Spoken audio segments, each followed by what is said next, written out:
Down to Business. Brought to you by AIB and the Business Zone in the Lab. Ireland's first digital banking store on Newstalk 106 to 108. Now you're most welcome back to the programme. Bobby here with you till 1 o'clock. It's time for our AIB Getting Started series. We're in week 3. It's hard to believe. We've already looked at how to write your business plan and how you can fund your enterprise. And by the way, those notes and podcasts are all available online. That's at newstalk.ie/down to business. This week we're looking at the whole area of mentoring. Delighted to say that Joanne Hession of QED Training and author of Don't Get a Job, Build a Business, she's back with us. You're welcome, Joanne. Thanks, Bobby. And Johnny Ryan of the Irish Times Innovation Centre has joined us also. And we're going to hear about Johnny's experiences because you've got some interesting views on the role of mentors, Johnny. Joanne, I suppose let's start with you and let's talk about what is a mentor. I think maybe we should clarify that. Yeah, I think in its simplest terms, a mentor is somebody that is more experienced, that helps and give advice or offers support to somebody that is less experienced. So in this situation, mentors are people who have business experience, that can advise and can give information to startups. And there are many different types of mentor, and there are really good mentors and there are not good mentors, but many different types.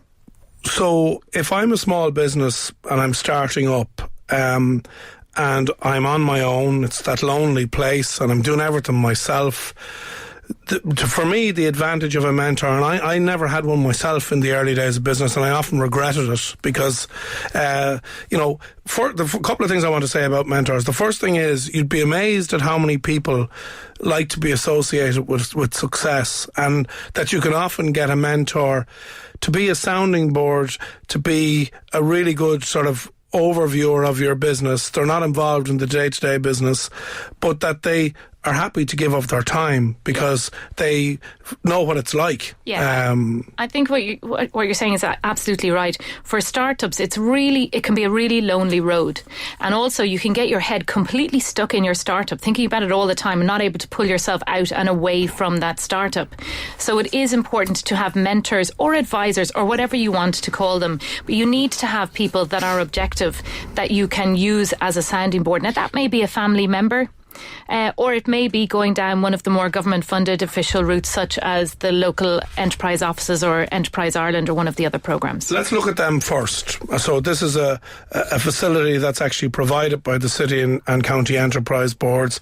They're paid maybe by the enterprise board, but you're not paying them directly, or is that absolutely the case? No, it's not. In some cases, some of the enterprise boards that are now local enterprise offices, they actually ask for a contribution from the company, which I actually think is right, because I have this thing about people getting something for free, but it's a very small amount where they will just pay a contribution towards the mentor's expenses. That is the case most often, that the mentor is paid by either Enterprise Ireland, but in the case of the local enterprise offices, in some cases that your local enterprise office will look for a small contribution. Now it's something €10, €20, something like that. It's not a major contribution, but it is there just to get commitment from the entrepreneur. Can an established company such as the Irish Times, are they really in a position to effectively mentor a startup as an organisation? Yeah, the honest answer is absolutely not, under no circumstances. So let me give you a dishonest fudge, which is more relevant to the real world situation. So in 2012 and then again last year, we've run a number of initiatives where we brought startups into the building. Now, this is a 156-year-old organisation. It does the same thing every day without fail. It's got all this massive forward inertia, and it is not used to having free radicals running around the building, and yet we gave them access to every floor, every office. Now, we never said we would mentor them. What we said is, we're not going to pretend to be anything that we aren't. We're not going to sex up the area of the building where you startups are going to be. You are going to have exactly the same difficulties that we have. That means your Wi-Fi will be weak. Your phone may often break. Yeah. The various problems are... Welcome to the real world. Welcome to the real world, yes. We're not going to mollycoddle you. You are not in an incubator. You're in a validator. And that's the difference. You are surrounded by a sales team, a big sales team, and you have to convince them that your product is worth them selling. They are going to connect you to people you've never been connected with before, right? So that, and not every startup who came in was relevant to sales. In other cases, they needed to make Irish Times people their direct customers.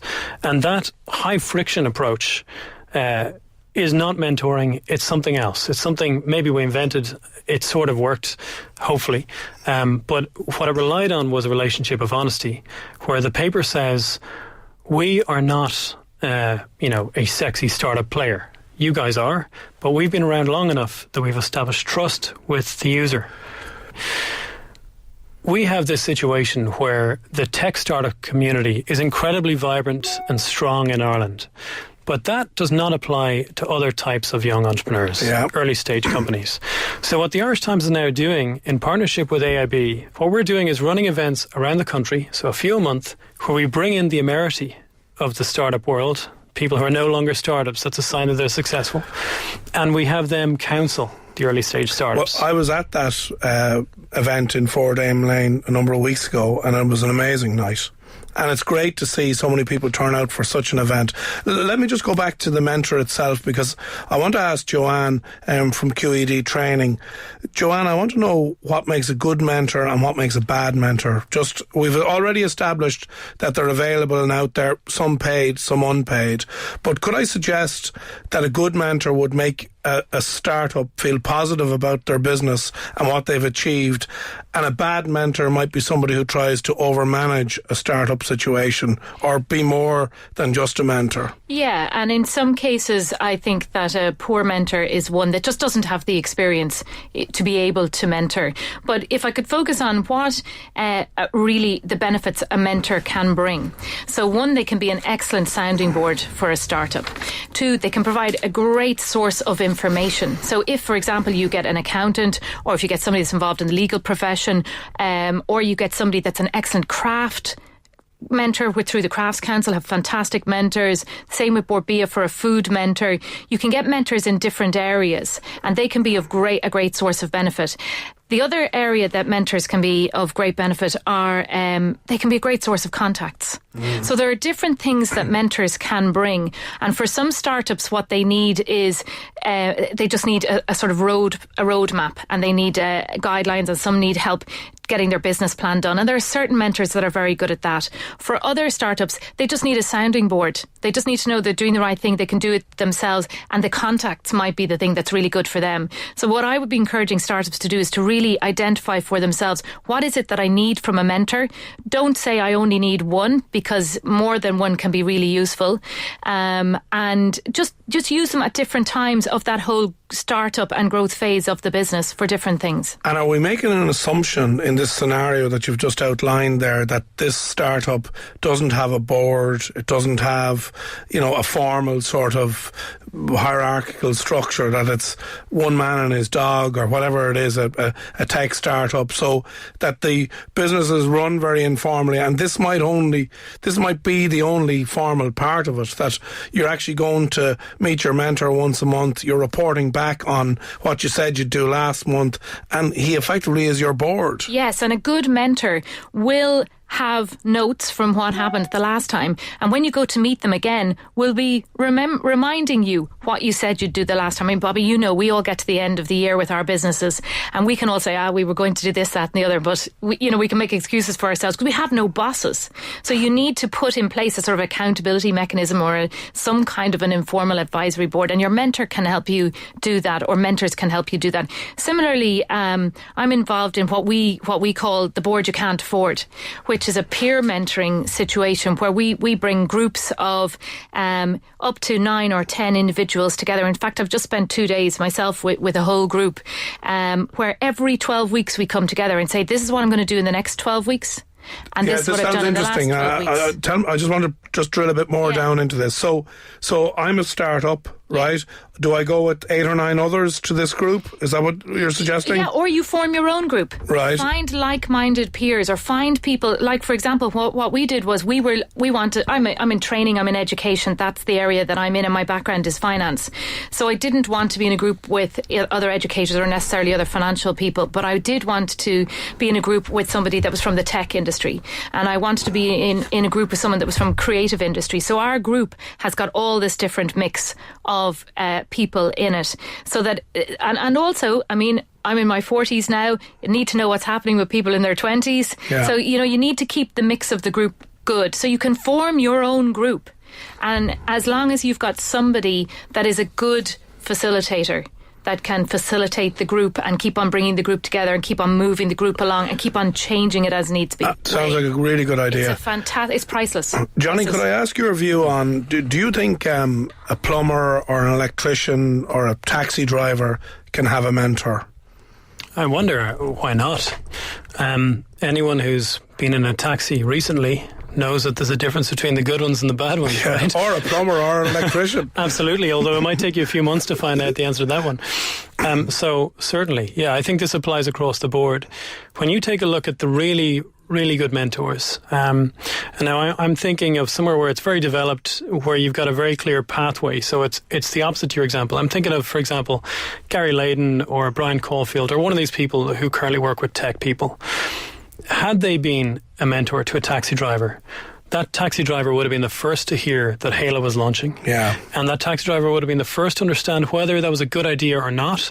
And then when Halo upped their price, and now it's 12.5%, I think. It was 10, I think. Yeah. So when Halo made that move, there would have been a quick call to the mentor to decide, you know, what do you think? And most importantly, what do your other mentorees think? Yeah, no, the reason I asked you that question was that, you know, the tech guys seem to be very much ahead of the game here. Yeah, they are. And they're seem to be much more savvy about mentoring and, you know, even raising money and looking where to go and, you know, rounds of funding and all that. But I often think that if you could apply their expertise to other disciplines, like, you know, we've just said it, that a taxi driver would benefit from having somebody, he is running his own business. Yeah. Could he, rather than being stuck in the car overthinking the thing, could I meet a guy once a month that would say, well, maybe you should do X, Y, or Z? You know, but at the same time, there are, I mean, while the tech sector, I do think all other sectors could really learn a huge amount from the way that the tech sector is doing its mentoring, but also how they're communicating with each other. I think it's fantastic what's happening. But there's a guy down in Cork, the Cork Magician. He was doing a soul trader, one-man band. But there are a lot of good mentoring programs associated with a lot of a lot of good mentoring functions services associated with the training programs that are out there at the moment. And he was on a training program. He got mentoring in the area of, e-business, social media and so on. And he now has jobs coming from the States everywhere because he has now brought his business online. And similarly, Vodafone run a Smart Start network, which is free mentoring for startups. And they run it around the country. And it is, I mean, a couple of weeks ago in Galway, we had over 100 startups where they all got free mentoring on the areas of e-marketing, social media, how to become more productive in your business using online technology. Absolutely excellent and very good mentoring, but of a different sort. Okay, people are listening to this and they're obviously saying, I'm a small business, I could really benefit from a mentor. So let's just go over again how one would go about getting oneself a mentor. Yeah. Johnny? So this ties into something you were talking about earlier, how the tech community got to where it is and how it's so strong. So let's just dig into that. There's two reasons. One is there were people like Eamon Leonard, for example, but there's a bunch of people who started events around the place. And the second thing is that EI started to pump money into that particular sector and set up this structure of mentors, which I was slightly critical of, but slightly praising as well. So I think what we need to do is something, I mean, you've just described it, the initiative you're running with Vodafone, and similarly, what we're doing now in the Irish Times with AIB, these Startup Academy, startup nights around the country. What we need to have, whether it's through those things or through something else, we need to have a consistent and never-ending, mutually reinforcing system of relationships between all of these entrepreneurs, whatever sector they're in. There was a study done by the Kaufman Foundation, and this is a US foundation that supports entrepreneurial activity. Study done last year, and they started to survey random citizens across the United States. What they found was that 38% of people who are what's called growth entrepreneurs, so people like you, Bobby, who generate employment, those people, 38% of them already knew another entrepreneur when they started themselves. That was a major impetus, and it was the key stat, the main stat that separated them from the bulk of the population. Right. So the first thing we need to do is set up communities and events and just get people doing what Irish people love to do, which is mingling over a pint. I think that's probably the most important structural thing. Joanne, just to close out then, so somebody listening has heard all this great stuff we've talked about around mentors, now wants to go and do something about it. Yeah, I think the first thing is look at your local enterprise office, because they do have mentors, but don't only do that.